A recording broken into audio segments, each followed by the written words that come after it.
Bu demokratikleşme paketi süreci beni çok şaşırttı. Çünkü ben ileri demokrasiye geçtiğimizi zannediyordum. En azından iktidarın iddiası buydu.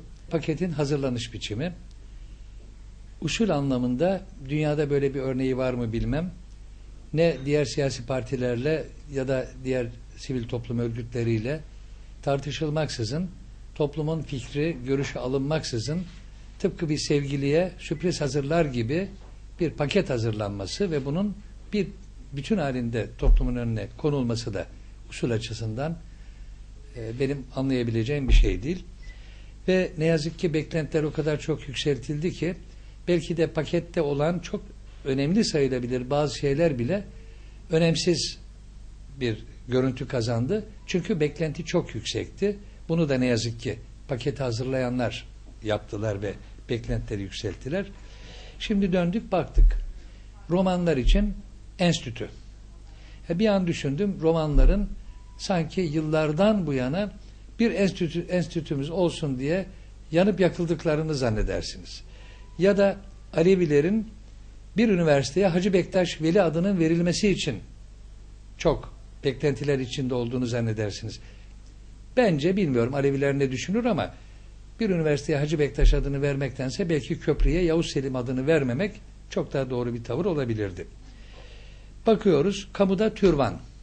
Nihayet yıllardır türban üzerinden yapılan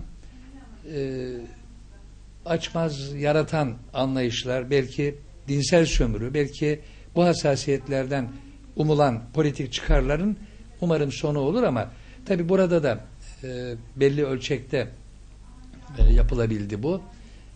Savcılar, yargıçlar ve üniformalılar için henüz bu yasak aşılmadı ama Sayın Başbakanımız müjdeyi vermişti. Bu ne ilk ne son olacak. Umarım ikinci pakette bunlar da olacaktır mutlaka. Yargının bağımsızlığına ilişkin hiçbir şeyin olmaması. Siyasi partiler kanunu ki ben siyasi partiler kanunu ve seçim kanunu değişmedikçe Türkiye'de demokrasi olmayacağına inanan insanlardanım. Ortaya konulan seçeneklerin üçü de yanlış. Bunu bile daraltarak insanların önüne koyuyorlar. Andımızın kaldırılması. Buna da çok itirazım yok. Tamam ki ben kişisel olarak kendi hassasiyetlerim başkasını rahatsız ediyorsa bunu çok ortaya koymaktan yana biri değilim. Eğer Türk kelimesinin bu denli çok kullanılması rahatsızlık yaratıyorsa ben bir Türk olarak bu sözcüğün çok fazla kullanılmasına taraftar olmayabilirim ama bu Türk olanların hassasiyetlerine saldırıya da neden olmamalı, bir başka açmaza da yol açmamalı.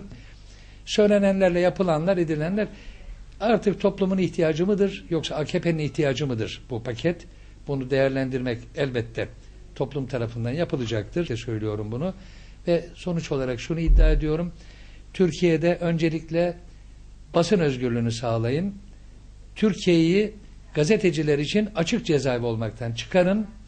Türkiye'de adil yargılanma hakkını sağlayın ve insanlar adalete güvenmeye başlasınlar. Çünkü adalet duygusunu yitirmiş hiçbir toplumun geleceği yoktur.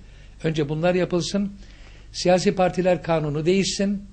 Genel başkanlara ve çevresindeki 3-5 adama bağlı, onların sultasındaki siyasi parti yapılanmaları yerine halkın daha çok etkili olduğu demokratik yapılanmalara bıraksın ki ben iktidarın demokratikleşmedeki samimiyetine inanayım.